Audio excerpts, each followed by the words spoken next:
एक बार की बात है।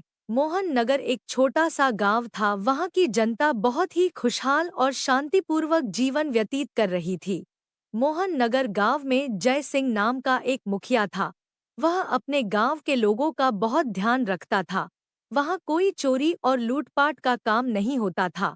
यदि किसी बात पर लड़ाई हो भी जाती तो मुखिया जयसिंह दोनों पक्षों की बात सुनता और उचित न्याय करता, और उनके फैसले से सभी खुश रहते थे। इस गांव में राजू और रामू नाम के दो व्यक्ति रहते थे, जो बहुत अच्छे मित्र थे। वह दोनों मिलकर खेती करते थे।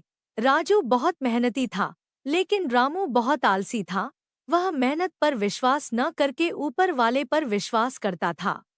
है ऊपर वाले, मेरी फसल अच्छी करना है ऊपर वाले। देखते ही देखते उनकी फसल बड़ी हो गई और दोनों के लाभ का हिस्सा बांटने का समय आया। राजू रामू को कहता है, रामू, खेत का सारा काम मैंने किया है, इसलिए लाभ का ज्यादा हिस्सा मुझे मिलना चाहिए। नहीं नहीं, यह क्या बात हुई? अगर मैं भगवान से प्रार्थना नहीं करता तो कुछ नहीं होता। बोलो, अरे बोलो ना, कुछ होता क्या? अरे यह सब तो ऊपर वाले का आशीर्वाद है, वह जो करता है वही होता है। फिर दोनों में धीरे धीरे बहस होने लगी, और दोनों ही बहस करते करते जय सिंह मुखिया के पास आ जाते हैं, और दोनों ही अपना अपना पक्ष रखते हैं। मुखिया ने सब कुछ सुनकर कहा, सुनो, मेरी बातें सुनो। मैं तुम दोनों को एक काम दूंगा। तुम दोनों में से जो इस कठिन कार्य को कर लेगा, वही लाभ का ज्यादा हिस्सा पाएगा। बोलो, क्या तुम तैयार हो? हाँ मुखिया जी, हम तैयार हैं। फिर मुखिया जय सिंह ने दोनों को 2 बोरियां देकर कहा, देखो, इन बोरियों में कंकड़ और धान मिलाया हुआ है। कल तुम्हें इन बोरियों में से कंकड़ को अलग और धान को अलग कर कर लाना है। मैं तुम दोनों का काम देखकर फैसला लूंगा, ठीक है? राजू और रामू दोनों बोरियां लेकर अपने अपने घर आ जाते हैं। राजू रात भर मोमबत्ती लगाकर धान में से कंकड़ को अलग करने लगता है। वहीं रामू भगवान से प्रार्थना करता रहता है। है ऊपर वाले, अगर आपकी कृपा हुई तो सब काम हो जाएगा। है ऊपर वाले, हैं ऊपर वाले।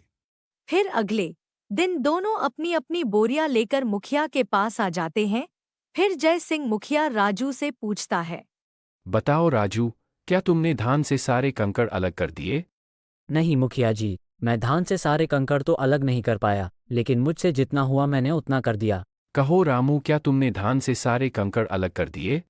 जी हाँ मुखिया जी, मैंने पूरी रात भर ऊपर वाले से प्रार्थना की और मुझे पूरा भरोसा है कि धान से कंकड़ अलग हो गए होंगे। अच्छा, तो तुमने अपने हाथों से कोई भी परिश्रम नहीं किया। ठीक है, बोरी खोलो, जरा हम भी तो देखें। रामू ने जैसे ही बोरी का मुंह खोला, धान में सारे कंकड़ वैसे के वैसे ही थे।